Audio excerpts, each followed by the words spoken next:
میں نے ٹٹولنے والے انداز میں دریافت کیا، کیا فیروز نے کبھی تم میاں بیوی کے سامنے شادوں کے رشتے کی بات بھی کی تھی، یا پھر یوں ہی خالی خولی وہ تمہاری بیٹی کو تاڑتا رہتا تھا؟ مجھ سے تو اس کی بات کرنے کی ہمت نہیں ہوتی تھی، وہ فخریہ لہجے میں بولی۔ اگر کبھی نذیر کے کان میں اس سلسلے میں کوئی خسر پھسر کی ہو تو مجھے پتہ نہیں، ویسے نذیر نے اس بارے میں کبھی کوئی مجھ سے تذکرہ تو نہیں کیا۔ اس کا یہی مطلب ہے فیروز نے نذیر سے بھی بات نہیں کی ہوگی، میں نے اظہار خیال کرتے ہوئے کہا، ورنہ وہ تم سے ضرور ذکر کرتا۔ میں نے محسوس کیا ہے کہ وہ تم سے خاصا ڈرتا ہے۔ نور جہاں کے چہرے پر رونت اور دبدبے کے آثار پیدا ہوئے، اسے میرا آخر الذکر جملہ بے حد پسند آیا تھا، مگر اگلے ہی لمحے اس نے پینترا بدلا، چہرے کے تاثرات میں بڑی صورت سے تبدیلی کی اور طنزیہ لہجے میں بولی، نذیر بہت ہی عیار شخص ہے، دوسروں کے سامنے یہی ظاہر کرتا ہے کہ وہ مجھ سے ڈرتا ہے، مگر ایسی کوئی بات نہیں، وہ اتنا سیدھا نہیں جیسا دکھائی دیتا ہے۔ میں سمجھ گیا، اب وہ بھرپور اداکاری سے کام لے رہی تھی، میں اس کے چہرے کے فطری تاثرات کو پڑھ چکا تھا، لہٰذا اس کے بیان پر یقین نہیں کر سکتا تھا۔ وہ اپنے شوہر کو عیار کا ٹائٹل دے رہی تھی، جبکہ تھوڑی دیر پہلے وہ اسی شخص کو انتہائی بدھو اور عقل کا اندھا گردان چکی تھی۔ کوئی بھی عیار شخص عقل کا اندھا ہو سکتا ہے اور نہ ہی بے وقوف بدھو۔ میں اس کی منافقت اور چال بازی کو بخوبی سمجھ رہا تھا۔ بہرحال اصل موضوع پر رہتے ہوئے میں نے اس سے پوچھا، تمہارے خیال میں فیروز چوری کی اس واردات میں ملوث ہو سکتا ہے؟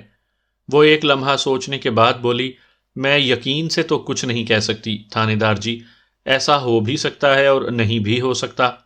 ایک فوری خیال کے تحت میں نے اس سے پوچھ لیا، کیا فیروز سگریٹ پیتا تھا؟ جی ہاں پیتا تھا، وہ بڑے وثوق سے بولی۔ وہ کون سی سگریٹ پیتا تھا؟ وہ جزبز ہوتے ہوئے بولی، تھانے دار جی میں کوئی پڑھی لکھی عورت تو نہیں ہوں، سگریٹوں کی بھی زیادہ پہچان نہیں ہے، جن ڈبیوں کے اوپر کوئی نشانی ہو وہ یاد رہتی ہے، جیسے کینچی مارکا، ہتھوڑا مارکا، بگلا مارکا، لالٹین مارکا وغیرہ وغیرہ۔ نذیر ہتھوڑا مارکا سگریٹ پیتا ہے۔ نور جہاں کے جواب نے بڑی حد تک میرا مقصد پورا کر دیا تھا۔ وہ یہ کہنا چاہتی تھی، فیروز ان مارکا والی سگریٹوں میں سے کوئی نہیں پیتا۔ اس کی حتمی رائے جاننے کے لیے میں نے پوچھ لیا، تمہیں اس بات کا یقین ہے نا فیروز کینچی مارکا سگریٹ نہیں پیتا تھا؟ اس وقت تو نہیں پیتا تھا، اب پینے لگا ہو تو میں کچھ کہہ نہیں سکتی، وہ ناگواری سے بولی۔ ٹھہرے میں آپ کو بتاتی ہوں۔ وہ لمحہ بھر کو متوقف ہوئی، پھر اضافہ کرتے ہوئے کہا، فیروز کے پاس میں نے سگریٹ کی جو ڈبی دیکھی ہے اس پر ہرے اور لال رنگ سے کوئی چوکور ڈیزائن سا بنا ہوا تھا۔ سونا رب ہی بہتر جانتا ہے اس سگریٹ کا نام کیا ہے۔ نور جہاں نے سبز اور سرخ رنگ کے حوالے سے سگریٹ کی ڈبیا کا جو ڈیزائن بیان کیا، اس سے مجھے یہ سمجھنے میں مشکل پیش نہ آئی کہ وہ مشہور زمانہ ووڈ بائن سگریٹ کے سوا اور کوئی نہیں تھی۔ اس کے بعد میں نے اسے مال مسروقہ کے بارے میں چند سوالات کیے۔ اس کے جوابات نے نذیر کے بیان کی تصدیق کر دی۔ میں نے زیورات کے ڈیزائن، انفرادی وزن اور شکل کے بارے میں بھی اس سے پوچھا، نیز کپڑوں کے رنگ، ورائٹی، کوالٹی اور ڈیزائن کے بارے میں بھی خصوصی استفسار کیا۔ عورتیں اس قسم کے معاملات پر گہری نظر رکھتی ہیں۔ نور جہاں نے میری مطلوبہ معلومات بڑی تفصیل کے ساتھ فراہم کر دیں، حتیٰ کہ 10 جوڑے کپڑوں، 8 لیڈیز اور 2 جینٹس، ان کے سلسلے میں بھی بریف کرتے ہوئے اس نے بقول کسی بال کی کھال اتار کر رکھ دی تھی۔ میں نے یہ تمام باتیں اپنے پاس نوٹ کر لیں۔ پوچھ گچھ کے اختتام پر میں نے اس سے سوال کیا، نذیر نے مجھے بتایا ہے کہ وہ رات کو سونے سے پہلے چائے پینا پسند نہیں کرتا، کیا یہ درست ہے کہ پچھلی رات تمہاری فرمائش پر چائے بنائی گئی تھی؟ ان لوگوں نے مصدقہ طور پر رات کو سونے سے پہلے جو آخری شے معدے میں اتاری وہ یہی چائے تھی۔ پھر وہ رات بھر اینٹا غفیلی کی جس کیفیت سے گزرے، بلکہ آج صبح آس پڑوس والوں کی کوششوں سے ان کی آنکھ کھلی، اس سے تو ثابت ہوتا تھا کہ اس چائے یا اس سے پہلے کھائے جانے والے کھانے میں کوئی خواب آور چیز موجود تھی، جس کے زیر اثر وہ تینوں غفلت کی نیند سوتے رہے اور چور اپنا کام کر کے چلتے بنے۔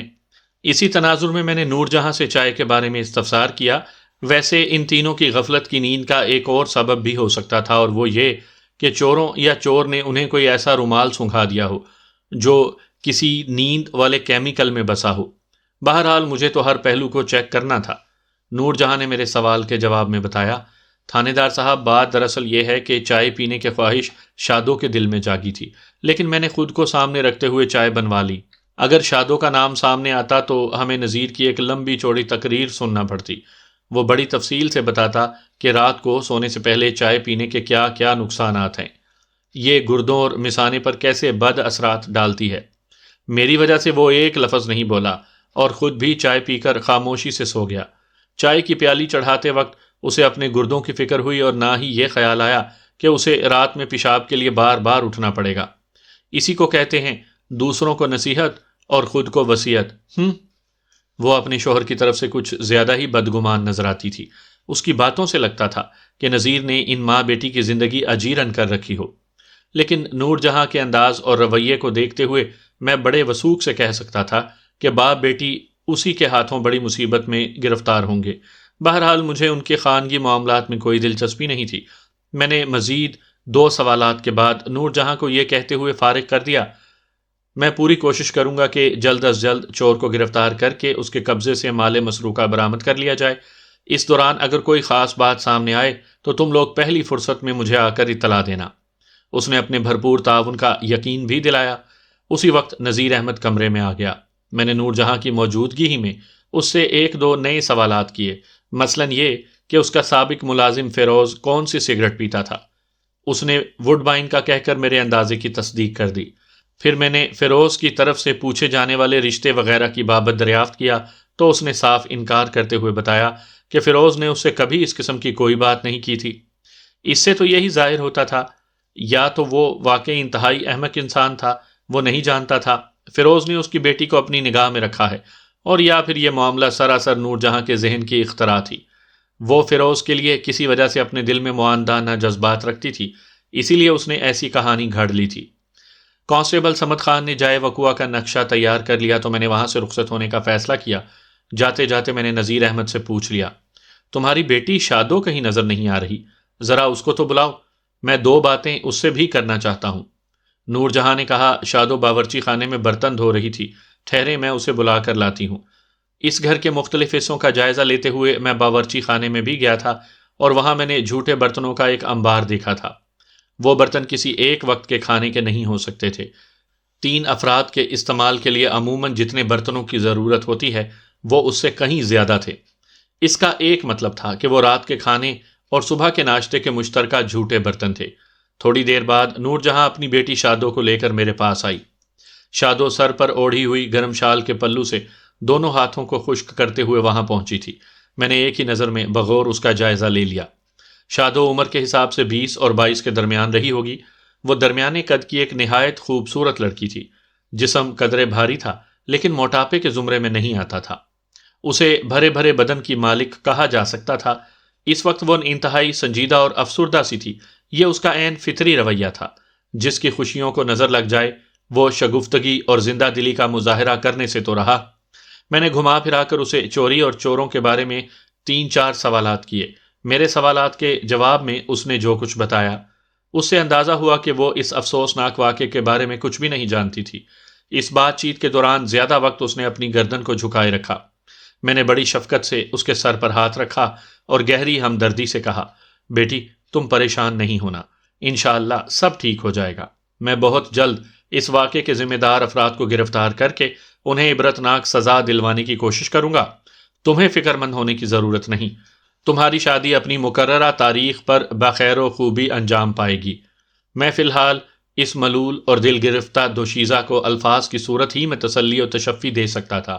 ویسے اس وقت میں نے جی میں ٹھان لی تھی کہ اس بیچاری سی لڑکی کے جہیز کی چوری شدہ ایک ایک شے کو برآمد کرنے میں کوئی دقیقہ فروگزاشت نہیں کروں گا۔ نذیر احمد اور اس کی بیٹی اور بیوی کو دلاسا دینے کے بعد میں کانسٹیبل صمد کے ساتھ گھر سے باہر نکل آیا۔ ہم گلی میں چلتے ہوئے تانگے کے نزدیک آ گئے۔ اس وقت تک بوندا باندی کا سلسلہ موقوف ہو چکا تھا۔ کوچوان بشیر احمد تانگے میں بیٹھا ہماری واپسی کا انتظار کر رہا تھا۔ ہمیں اپنی سمت بڑھتا دیکھ کر وہ ایک دم الرٹ ہو گیا۔ ہم تانگے میں سوار ہونے کا ارادہ کر ہی رہے تھے کہ گنجا صوبے دار کسی چراغی جن کی مانند میرے سامنے حاضر ہوا۔ دلاور کی اسی گلی میں دودھ دہی کی دکان تھی۔ اس کی سری آمد سے ظاہر ہو رہا تھا کہ وہ نذیر احمد کے گھر کے دروازے پر نگاہ جمائے بیٹھا تھا کہ ادھر میں گھر سے نکلوں ادھر وہ میری طرف لپک آئے۔ مختصر سی ملاقات کے تجربے میں مجھے اندازہ ہو گیا تھا کہ دلاور ایک انتہائی باتونی شخص تھا۔ ایسے لوگ کام کی باتیں کم اور فضول گوئی پر زیادہ کمر بستہ رہتے ہیں۔ وہ مجھے یہ بتانے کا مشتاق تھا کہ لوگ اسے صوبے دار کیوں کہتے ہیں۔ اور میں اسے وعدہ افراد پر ٹرخا کر نذیر کے گھر میں داخل ہوا تھا۔ میں نے سوچا اس سے پیشتر کہ وہ کوئی لا یعنی تقریر شروع کر دے، میں ہی اسے چیک کرتا ہوں۔ میں نے اس کی لب کشائی سے پہلے ہی پوچھ لیا، صوبیدار، کیا تمہیں فیروز کے گھر کا پتہ ہے؟ اس کے چہرے پر فخر و انبساط کے تاثرات ابھر آئے۔ مجھے یہ اندازہ لگانے میں ذرا بھی دقت محسوس نہ ہوئی کہ اسے خود کو صوبیدار کہلوانا بہت پسند تھا۔ میرے سوال کے جواب میں اس نے الٹا مجھ سے سوال کر دیا، آپ کس فیروز کا پوچھ رہے ہیں سرکار؟ کیا اس محلے میں ایک سے زیادہ فیروز بستے ہیں؟ وہ اسبات میں گردن ہلاتے ہوئے بولا، جی ہاں، نظام آباد میں 3 فیروز ہیں۔ میں نے اس کی مشکل آسان کرتے ہوئے کہا، میں اس نوجوان فیروز کی بات کر رہا ہوں جو 6 ماہ پہلے نذیر بوتلوں والے کے پاس ملازم تھا اور اب کسی بس کی کیلنڈری وغیرہ کرتا ہے۔ اوہ! اس کے چہرے پر ایک خاص قسم کی چمک نمودار ہوئی۔ میں بھی یہی سوچ رہا تھا کہ آپ اسی فیروز کے بارے میں پوچھ رہے ہوں گے۔ وہ معنی خیز انداز میں متوقف ہوا، پھر گہری سنجیدگی سے بولا، میں اس فیروز کے گھر تک آپ کو ابھی پہنچا سکتا ہوں۔ وہ ادھر ریلوے لائن کے قریب رہتا ہے، لیکن اگر آپ اس سے ملنا چاہتے ہیں تو بات نہیں بنے گی۔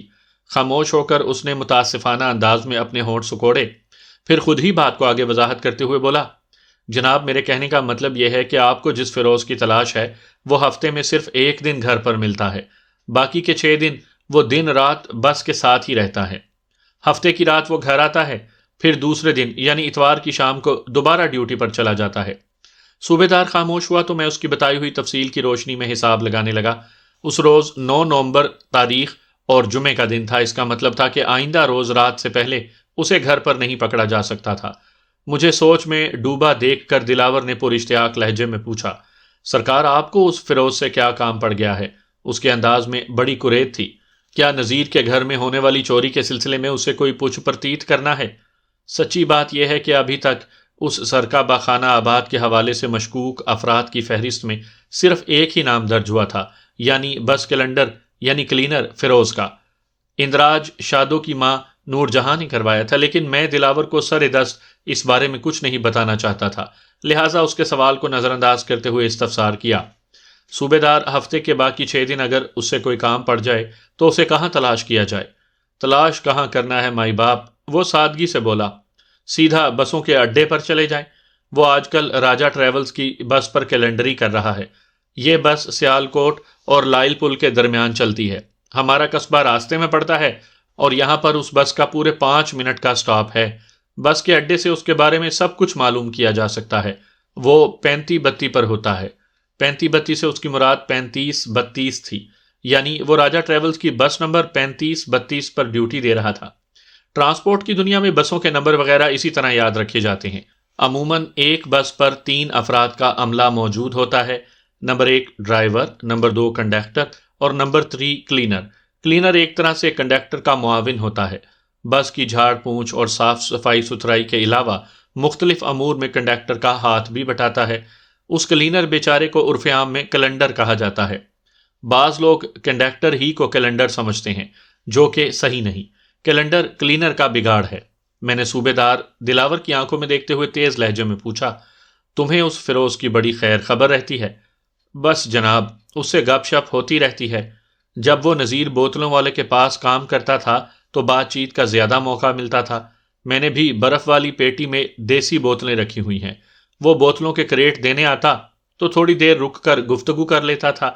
اب تو بہت کم ملاقات ہوتی ہے، بس اتوار کے اتوار تھوڑی بہت بات چیت ہو جاتی ہے۔ وہ تفصیل بتانے کے بعد خاموش ہوا تو میں نے دھیمے لہجے میں پوچھ لیا، صوبیدار، نذیر کے گھر میں ہونے والی چوری کے بارے میں تمہارا کیا خیال ہے؟ میرا مطلب ہے، کس نامراد کی حرکت ہو سکتی ہے؟ آپ نے بالکل ٹھیک کہا تھانے دار جی، کہ اس واردات میں کون ملوث ہو سکتا ہے؟ اس کے لہجے سے جھلکتی معذوری نے مجھے بتا دیا کہ وہ دروغ گوئی سے کام نہیں لے رہا۔ میں نے پوچھا، تمہاری نظر میں یہ بس کیلنڈر فیروز کیسا بندہ ہے؟ میں نے تو اسے ٹھیک ٹھاک ہی پایا ہے، وہ الجھن زدہ انداز میں میری طرف دیکھتے ہوئے بولا۔ میں نے ایک ایک لفظ پر زور دیتے ہوئے استفسار کیا، کیا اس چوری میں فیروز کا کوئی ہاتھ ہو سکتا ہے؟ اس نے بے یقینی سے چونک کر میری جانب دیکھا اور متعاملانہ لہجے میں بولا، وہ ایسا کیوں کرے گا جی؟ فیروز کے بارے میں دلاور کی جانکاری کو دیکھتے ہوئے میں نے اس سے بات کرنے کا فیصلہ کیا اور ٹھہرے ہوئے لہجے میں کہا، اگر فیروز کی تمہارے ساتھ گپ شپ چلتی رہتی تھی تو تمہیں تو یہ بھی معلوم ہوگا کہ وہ نذیر کی بیٹی شادو کو پسند کرتا ہے، اور اسی معاملے میں اسی وجہ سے وہ نذیر نے اسے نوکری سے نکالا تھا۔ آپ بالکل ٹھیک کہہ رہے ہیں۔ اس کا لہجہ معنی خیز ہو گیا۔ فیروز نے اپنی پسندیدگی کے بارے میں ڈھکے چھپے الفاظ میں مجھے بتایا تھا، لیکن اس کی پسند کا اس چوری سے کیا تعلق؟ تعلق ہو سکتا ہے صوبیدار صاحب، میں نے سمجھانے والے انداز میں کہا۔ تمہیں یہ تو پتہ ہی ہوگا کہ نذیر کی بیٹی شادو کی شادی اس کے خالہ زاد جہانگیر سے ہونے والی ہے۔ فیروز شادو کو پسند کرتا ہے، لیکن مجبوری یہ ہے کہ وہ شادو کو حاصل نہیں کر سکتا۔ یہ بات بھی ڈھکی چھپی نہیں ہوگی کہ شادو کے ہونے والے سسرالی بہت ہی لالچی اور خود غرض قسم کے لوگ ہیں۔ جہیز کے بغیر وہ اس کی ڈولی اٹھانے پر تیار نہیں ہوں گے۔ میں لمحہ بھر کو سانس لینے کے لیے رکا، پھر اپنے اندیشے کو آگے بڑھاتے ہوئے بولا، اس صورتحال میں فیروز یہ سوچ سکتا ہے کہ اگر شادو کی شادی کے قیمتی سامان کو اڑا لیا جائے تو اس شادی کو رکوایا جا سکتا ہے۔ شادو اگر اسے نہیں مل سکتی تو پھر کسی کو بھی نہ ملے۔ عام طور پر محروم اور ناکام لوگ انتقاماً ایسا ہی سوچتے ہیں۔ دلاور کی آنکھیں حیرت سے پھیل گئیں۔ وہ بے یقینی کسی کیفیت میں چند لمحات تک یک ٹک مجھے تکتا چلا گیا، پھر نفی میں سر ہلاتے ہوئے بولا، تھانے دار صاحب، فیروز تو بہت سیدھا سادہ بندہ ہے۔ اس قسم کی شاطرانہ منصوبہ بندی اس کے بس کی بات نہیں، اور وہ تو آج کل محلے میں بھی موجود نہیں ہے۔ مجھے یقین ہے کہ وہ ایسی گھٹیا حرکت نہیں کر سکتا۔ فیروز کے بارے میں دلاور عرف صوبیدار کی رائے مجھے معلوم ہو گئی تھی۔ اس سلسلے میں اسے مزید کوئی بات کرنے کا فائدہ نہیں تھا۔ میں چند لمحات تک سوچتی ہوئی نظر سے اسے دیکھتا رہا، پھر یکسر موضوع کو بدلتے ہوئے پوچھا، تو مجھے اپنے بارے میں کچھ بتانے والے تھے؟ وہ میری بات کو سمجھ نہ سکا اور متذبذب انداز میں مجھے دیکھنے لگا۔ میں نے وضاحت کرتے ہوئے کہا، تم شاید مجھے اپنی صوبیداری کی کہانی سنانا چاہتے تھے۔ او ہاں، وہ پرمسرت انداز میں دہانہ کھولتے ہوئے بولا، میں کوئی وہ فوج والا صوبیدار نہیں ہوں، بلکہ اس نے توند پر ڈھلکتے ہوئے تہبند کو بڑی شد و مد سے درست کرنے کے بعد سلسلہ کلام کو آگے بڑھاتے ہوئے بتایا، بلکہ میں نے چند سال پہلے ایک مزاحیہ اسٹیج ڈرامے میں صوبیدار کا کردار ادا کیا تھا۔ میرا کام دیکھنے والوں کو اس قدر پسند آیا کہ وہ میرے اصل نام کو بھول کر مجھے صوبیدار کہنے لگے ہیں، اور دوسرا، کسی کے منہ سے اپنے لیے صوبیدار کا لفظ سن کر مجھے بڑی خوشی ہوتی ہے۔ میں نے دلاور گنجے کے مضحکہ خیز ڈیل ڈول اور سراپے پر گہری نظر ڈالتے ہوئے نہایت ہی سنجیدگی سے پوچھا، صوبیدار صاحب، آپ کو مزاحیہ اداکاری کرنے میں کوئی دشواری تو پیش نہیں آئی ہوگی؟ وہ میرے ان معنی خیز الفاظ کو اپنی تعریف سمجھا اور وفور مسرت سے باتشیں پھیلاتا ہوا بڑی سرعت سے بولا، نہیں سرکار، بالکل نہیں۔ میں اس کی حماقت آمیز سادگی پر دل ہی دل میں مسکرا اٹھا اور تانگے پر سوار ہو کر تھانے کی جانب روانہ ہوا۔ ہم راستے ہی میں تھے کہ بارش پھر شروع ہو گئی۔ سامعین کرام، آپ سن رہے ہیں ملک صفدر حیات کی تفتیشی داستانوں میں سے ایک دلچسپ اردو داستان جس کا نام ہے فتنہ گر۔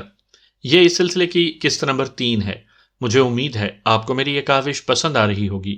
آپ نے اگر ابھی تک میرا چینل کہانی گھر سبسکرائب نہیں کیا تو ابھی میرے چینل کو سبسکرائب کر کے بیل نوٹیفیکیشن آن کر لیجئے تاکہ آنے والی ہر نئی کہانی کی اطلاع بر وقت آپ تک پہنچ سکے۔ نذیر احمد بوتلوں والے کے گھر میں چوری کی واردات جمعرات اور جمعے کی درمیانی شب میں ہوئی تھی، اور اگلے روز یعنی جمعہ 9 نومبر کو تھانے میں اس واقعے کی اطلاع دی گئی تھی۔ جمعے کا دن وقفے سے ہونے والی بارش کی نظر ہو گیا۔ آئندہ روز ہفتے کی صبح مطلع صاف تھا۔ آسمان کی صورت اور فضا کی کیفیت بتاتی تھی کہ آج بارش کا کوئی پروگرام نہیں۔ میں تیار ہو کر تھانے پہنچا اور کانسٹیبل سمد خان کو اپنے کمرے میں طلب کر لیا۔ چند لمحات کے بعد مجھے بتایا گیا کہ سمد ابھی تک تھانے نہیں پہنچا۔ سمد کے بجائے اس کی بیماری کی اطلاع آئی تھی۔ گزشتہ روز بارش میں بھیگنے کے سبب اسے تیز بخار ہو گیا تھا۔ اللہ کا شکر تھا کہ میں محفوظ تھا۔ دراصل میں نے سمد کو بس اسٹینڈ کی جانب روانہ کرنے کے لیے بلایا تھا۔ میں پہلی فرصت میں مسمی فیروز سے ایک بھرپور ملاقات کرنا چاہتا تھا۔ سمد کو غیر حاضر پا کر میں نے یہ فریضہ ASI جمال کو سونپ دیا۔ وہ مجھ سے ضروری ہدایات لے کر تھانے سے رخصت ہو گیا۔ ان دنوں میں جس تھانے میں تعینات تھا وہ قصبہ قلعہ شیخو پورہ کے نزدیک تھا۔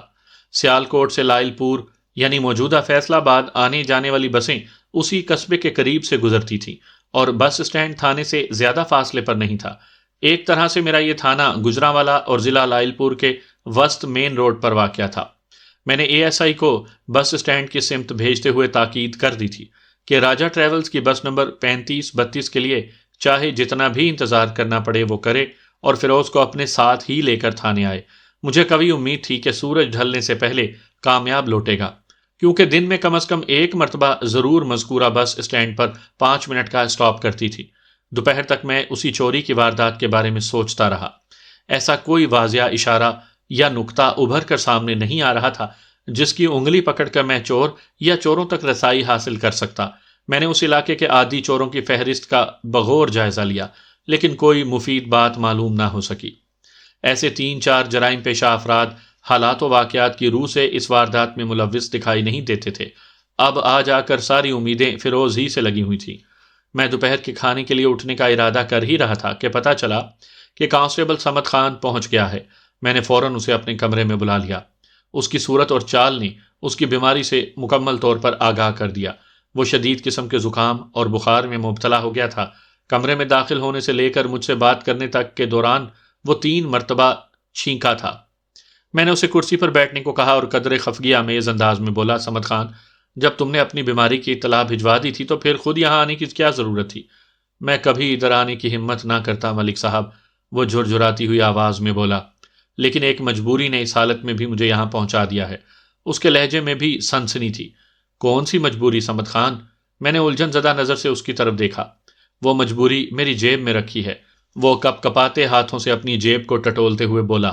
میں ابھی آپ کو دکھاتا ہوں نکال کر۔ میں متجسس نگاہ سے اس کے ہاتھوں کی کاروائی کو دیکھنے لگا۔ تھوڑی سی کوشش کے بعد صمد خان نے اپنی جیب سے ایک لمبوتری سی پلاسٹک کی ڈبیا برآمد کی۔ اس ڈبیا کی رنگت کاکروچ سے بہت ملتی جلتی تھی۔ بناوٹ اور سائز میں وہ کیمرے کی فلم کی ڈبیا سے گہری مشابہت رکھتی تھی۔ مذکورہ لمبوتری ڈبیا پر کوئی لیبل بھی چسپاں تھا۔ میں نے سوالیہ نظر سے صمد خان کو دیکھا اور پوچھا، یہ ڈبیا کیسی ہے؟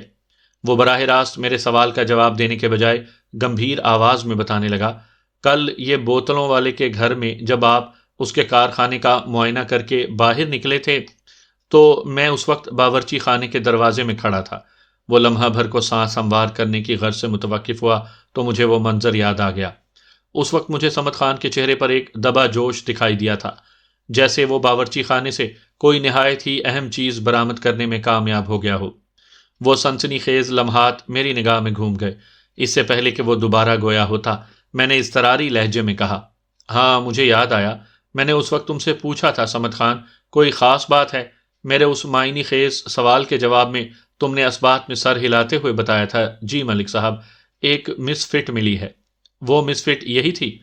وہ اپنے ہاتھ میں پکڑی ہوئی ڈبیا کو میری جانب بڑھاتے ہوئے بولا۔ میں نے مذکورہ ڈبیا کو ہاتھوں میں لے کر دیکھا اور اس پر چسپاں لیبل کو بغور پڑھنے لگا۔ رنگ کے اس لیبل پر مرکری کروم کے جلی الفاظ انگریزی میں چھپے ہوئے تھے اور بریکٹ میں قدرے خفی لفظ کرسٹلز بھی موجود تھا۔ میں مرکری کروم یعنی کرسٹلز، اس مختصر سی عبارت سے کچھ بھی نہ سمجھ سکا اور الجھن زدہ نظر سے صمد خان کی طرف دیکھنے لگا۔ وہ میری نگاہ میں پوشیدہ سوال کو فوراً سے پیشتر سمجھ گیا اور وضاحت کرتے ہوئے بولا، ملک صاحب، آپ کو معلوم ہے میں نے پولیس ڈپارٹمنٹ میں آنے سے پہلے کچھ عرصہ ایک ڈاکٹر کے ساتھ کمپاؤڈر کی حیثیت سے بھی کام کیا ہے۔ اس ڈاکٹر کے کلینک پر خاصا رش رہتا تھا، لہٰذا مریضوں کو سنبھالنے کے لیے میرے علاوہ بھی 2 کمپاؤڈر اور موجود تھے۔ ایک کمپاؤڈر صرف انجیکشن لگاتا تھا، دوسرا دوائیں دیتا تھا اور میرے ذمے ہر قسم کی مرہم پٹی کا کام تھا۔ اس لیے یہ مرکری کروم میرے لیے کوئی نئی شے نہیں۔ مرکری کروم سے لال رنگ کی ایک دوا تیار کی جاتی ہے جو جراثیم کش ہونے کے ساتھ ہی زخم کو بھی ٹھیک کرنے میں بہت معاون ثابت ہوتی ہے۔ علاوہ ازیں یہ لال دوائی اسپرٹ یا ٹینکچر کی طرح جسم کے متاثرہ حصے میں آگ بھی نہیں بھرتی۔ وہ لمحہ بھر کے لیے متوقف ہوا تو میں خاموشی سے اس کی طرف دیکھتا رہا۔ تھوڑی دیر کے بعد وہ دوبارہ گویا ہوا، ملک صاحب، مرکری کروم والی یہ ڈبیا کل مجھے نذیر احمد کے باورچی خانے سے ملی تھی۔ اس ڈبیا کی وہاں موجودگی مجھے ہضم نہیں ہوئی اور اندرونی تجسس کے ہاتھوں مجبور ہو کر میں نے اسے کھول کر دیکھ لیا۔ اس کے ساتھ ہی میری حیرت کی انتہا نہ رہی۔ اسی حیرت کی بنا پر میں نے کہا تھا کہ ایک مس فٹ ملی ہے ملک صاحب۔ ڈبیا اس باورچی خانے میں بڑی مس فٹ تھی۔ اس ڈبیا کے اندر کیا ہے؟ بے ساختہ میری زبان سے نکلا۔ آپ کھول کر دیکھ لیں جناب، وہ ٹھہرے ہوئے لہجے میں بولا۔ ویسے اتنا بتا دوں کہ اس کے اندر نمک ہے اور نہ ہی چینی، میٹھا سوڈا ہے اور نہ ہی بیکنگ پاؤڈر، کوئی عمل انگیز ہے اور نہ ہی کوئی رنگ، بس حیرت ہی حیرت ہے جناب۔ وہ بڑے سنسنی خیز انداز میں بات ختم کر کے خاموش ہوا تو میں نے ڈبیا کے ڈھکن کو گھما کر کھول دیا۔ اس کے اندر جھانک کر دیکھا، سب سے اوپر ایک طے شدہ کاغذ رکھا ہوا تھا۔ اس کی طے بندی پر نظر پڑتے ہی مجھے اندازہ ہو گیا کسی تعویذ کے سوا وہ کچھ بھی نہیں ہو سکتا۔ میں نے اس طے شدہ کاغذ کو باہر نکال لیا اور کھول کر جب دیکھا تو میرے اندازے کی تصدیق ہو گئی۔ تعویذ کے نیچے لگ بھگ آدھی ڈبیا میں ایک بے ذائقہ سفید رنگ کا پاؤڈر سے بھرا ہوا تھا، جس کے اندر سے ٹیلکم پاؤڈر جیسی خوشبو بھی نکل رہی تھی۔ یہ سب کیا ہے صمد خان؟ میں نے ہونٹ سکوڑتے ہوئے بے اختیار کہا۔ وہ ایک ایک لفظ پر زور دیتے ہوئے بولا، میرے خیال میں یہ نذیر احمد، اس کی بیوی اور بیٹی کی گہری نیند کا سبب ہے۔ ایسی میٹھی اور غفلت والی نیند کہ چور بڑے مزے اور تسلی سے ان کے گھر کی عقبی دیوار کو توڑتے رہے اور انہیں متعلق خبر نہ ہوئی۔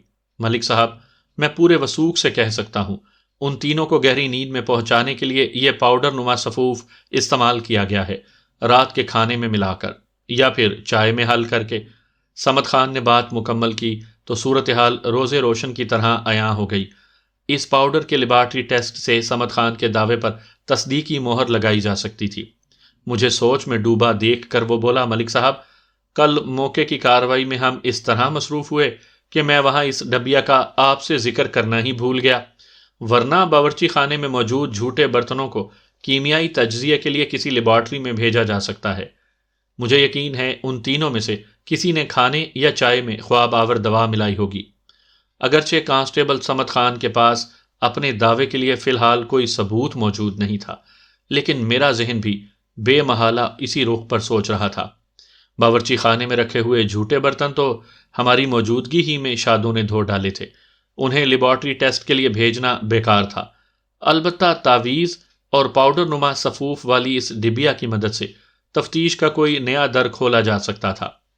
میں نے اس ڈبیا کا ڈھکن بند کر دیا اور صمد خان کی طرف دیکھتے ہوئے گمبھیر لہجے میں کہا، تمہارے دعوے کے مطابق اگر اس ڈبیا میں واقعی کوئی نشہ آور سفوف رکھا ہوا ہے تو پھر سوال یہ پیدا ہوتا ہے کہ ان تینوں میں سے کسی کو کھانے یا چائے میں یہ سفوف ملانے کی ضرورت کیوں پیش آئی؟ کیا ان میں سے کوئی چوروں سے ملا ہوا ہے؟ اس کی رضامندی اور تعاون سے چور نقب لگانے میں کامیاب ہوئے ہیں؟ بظاہر تو یہ بات سمجھ میں آنے والی نہیں ہے۔ میں صورتحال کو مزید واضح اور حتمی بنانے کے لیے دانستہ صمد خان سے اختلافی انداز میں بات کر رہا تھا، لیکن در حقیقت میرا ذہن بھی انہی خطوط پر سوچ رہا تھا۔ ان تینوں میں سے ایسی سنگین حرکت وہی کر سکتا تھا جو شادوں کی شادی سے خوش نہ ہو۔ ان لمحات میں میرا ذہن حیرت انگیز رفتار سے کام کر رہا تھا۔ نور جہاں نے اپنی مرضی اور بھرپور کوشش سے شادوں کا رشتہ اپنے بھانجے جہانگیر سے طے کیا تھا، لہٰذا اس شادی کے معترضین میں سے اس کو شمار نہیں کیا جا سکتا۔ نذیر احمد اگرچہ اس شادی سے پوری طرح مطمئن نہیں تھا، لیکن اس کی فطرت اور مزاج کو دیکھتے ہوئے میں یقین سے کہہ سکتا تھا کہ وہ اپنی بیٹی سے کسی بھی صورت ایسی بھیانک دشمنی نہیں کر سکتا تھا۔ باقی بچتی تھی شادو۔ میرے ذہن نے بڑے خطرناک انداز میں سوچا، کیا شادو جہانگیر سے شادی نہیں کرنا چاہتی اور اس رشتے کو ختم کرنے کے لیے اسی نے کوئی سازش بنی ہے؟ میں اسی نوعیت کے خیالات سے نبرد آزما تھا کہ صمد خان کی مخصوص آواز نے میری سماعت تک رسائی حاصل کی۔ ملک صاحب، مجھ سے اور بیٹھا نہیں جا رہا۔ میں تو اس ڈبیا کو جیب میں ڈال کر بھول ہی گیا تھا۔ گھر پہنچا تو بخار نے اپنی لپیٹ میں لے لیا۔ رات بڑی بے چینی میں گزری ہے۔ صبح تھانے آنے کی ہمت نہیں ہو رہی تھی، اسی لیے میں نے اپنی طبیعت کی خرابی کی اطلاع پہنچا دی تھی۔ لیکن ابھی تھوڑی دیر پہلے میری بیوی کپڑے دھونے کے لیے بیٹھی تو میری پتلون کی جیب میں سے اسے یہ ڈبیا مل گئی۔ اس نے ڈبیا مجھے دکھائی اور میں گرتا پڑتا ڈبیا کو لے کر آپ کے پاس آ گیا۔